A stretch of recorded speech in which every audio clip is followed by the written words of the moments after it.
안녕하세요. 대한행정사입니다. 만약 음주운전에 적발되었다면 적발 이후 경찰서를 다녀왔던 아직까지 않았든 빨리 준비하는 것이 좋습니다. 너무 늦으면 저희가 도와드릴 수 있는 부분이 그만큼 적어집니다. 지금 연락해주세요. 음주운전에 단속되신 분 중에 몰라서 혹은 다소 억울하게 적발되는 경우가 있는데 특히 전동 킥보드를 이용한 음주운전 사건이 바로 대표적이라고 할 수 있겠습니다. 음주운전 전동 킥보드 면허 취소 구제 사례로 의뢰인분은 지인과 술을 마시고 집을 걸어가던 중 인도에 세워져 있던 킥보드를 발견하고 이용하게 되었다고 합니다. 평소에도 몇 번 이용했었지만 음주운전 처벌의 대상까지는 몰랐었기에 집을 좀 더 편하게 가고자 이용하게 되었다고 하였습니다. 5분 정도를 타고 가던 중 도로에서 음주 단속을 실시하고 있었고 나와 상관이 없다고 판단하였기에 지나가려고 할 찰나에 경찰관분이 멈춰 세워 전동 킥보드도 음주 측정을 해야 한다는 말에 음주 측정 후 혈중 알코올 농도 0.096% 수치로 적발이 되었다고 하였습니다. 그렇게 면허 취소 1년 처분을 받게 될 처지에서 연락을 주셨고 상담을 통하여 부동산 관련 외근 업무가 많아 면허가 필요하셨기에 전동 킥보드 음주운전 면허 취소 구제 신청을 하게 되었습니다. 최종 결과 의뢰인분은 행정심판에서 일부 인용의 결과를 받게 되었고 면허 취소 1년 처분에서 면허 정지 110일로 감경을 받을 수 있었습니다. 뉴스나 기사에서 전동 킥보드도 음주운전에 해당이 되고 처벌을 받는다는 것을 말해주지만 아직도 많은 사람이 잘 모르고 있습니다. 전동 킥보드는 단지 자전거와 같은 이동수단으로 쉽게 생각하고 현재는 걸어다니는 인도나 아파트 단지 내 등 곳곳에 배치가 되어 있기에 누구나 쉽게 이용합니다. 그러나 전동 킥보드는 차와 마찬가지로 면허가 있어요. 이용이 가능하지만 이를 모르는 분들이 많으며 특히나 미성년자들도 이용하고 있습니다. 대여 업체 상당수가 제대로 된 면허 인증 절차를 갖추지 않고 있고 스마트폰으로 쉽게 대여가 가능하게 만들어졌기 때문입니다. 현재 전동 킥보드 음주운전은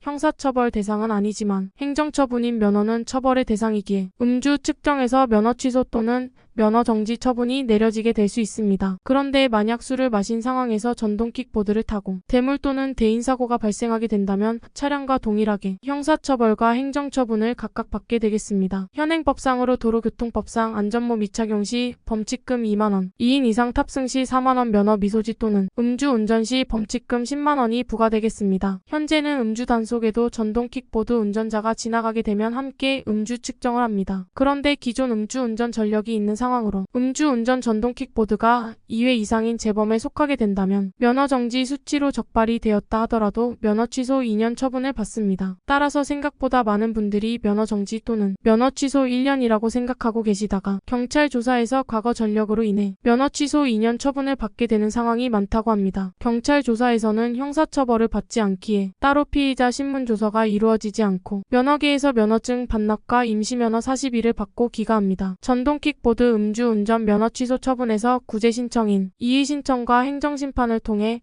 면허 정지 110일로 감경을 받을 수 있습니다. 면허 취소 구제 신청은 기회가 한 번뿐으로 면허 취소 결정 통지서를 우편으로 받은 날로부터 60일 이내에 관할 경찰청으로 이의 신청을 90일 이내 중앙행심위로 기한이 넘어가지 않도록 신청해야 합니다. 물론 구제 신청을 한다고 해서 모든 분이 감경받을 수는 없지만 차량보다는 전동 킥보드 음주운전 면허 취소가 가능성이 높은 건 사실입니다. 무엇보다 중요시하게 보는 참작 사유는 운전이 어떻게 쓰이고 있는지와 운전을 못하게 되었을 때 어떠한 타격을 받게 되고 영향을 끼치는지 입증 자료와 함께 구성하여 소명할 수 있도록 해야 합니다. 또한 어려운 사정들, 특이사항 등의 양형 자료도 함께 준비하도록 해야 하며 접수 후 최종 결과까지는 대략 12개월 정도 시간이 소요됩니다. 두 방법 중 한 가지라도 참작이 되어 구제된다면 면허 정지 110일로 처분이 바뀌게 되겠습니다. 의뢰인분마다 특이사항과 사건이 제각각이기에 상황에 맞춰 올바른 대처로 좋은 결과로 이어지도록 최선의 방법이 필요합니다. 대한행정사는 음주운전만 전문으로 업무를 진행하고 있으며 의뢰인의 각각 사정과 환경 그리고 음주단속 상황에 다 다르게 최선의 방향으로 맞춰서 진행하고 있습니다. 음주운전으로 걱정이 많이 된다면 신속하게 연락해 주시길 바랍니다. 1차 상담은 무료입니다. 적발 이후 경찰서를 다녀왔던 아직 가지 않았던 미리 준비하는 것이 좋습니다. 너무 늦으면 저희가 도와드릴 수 있는 부분이 그만큼 적어집니다. 지금 바로 연락해 주세요.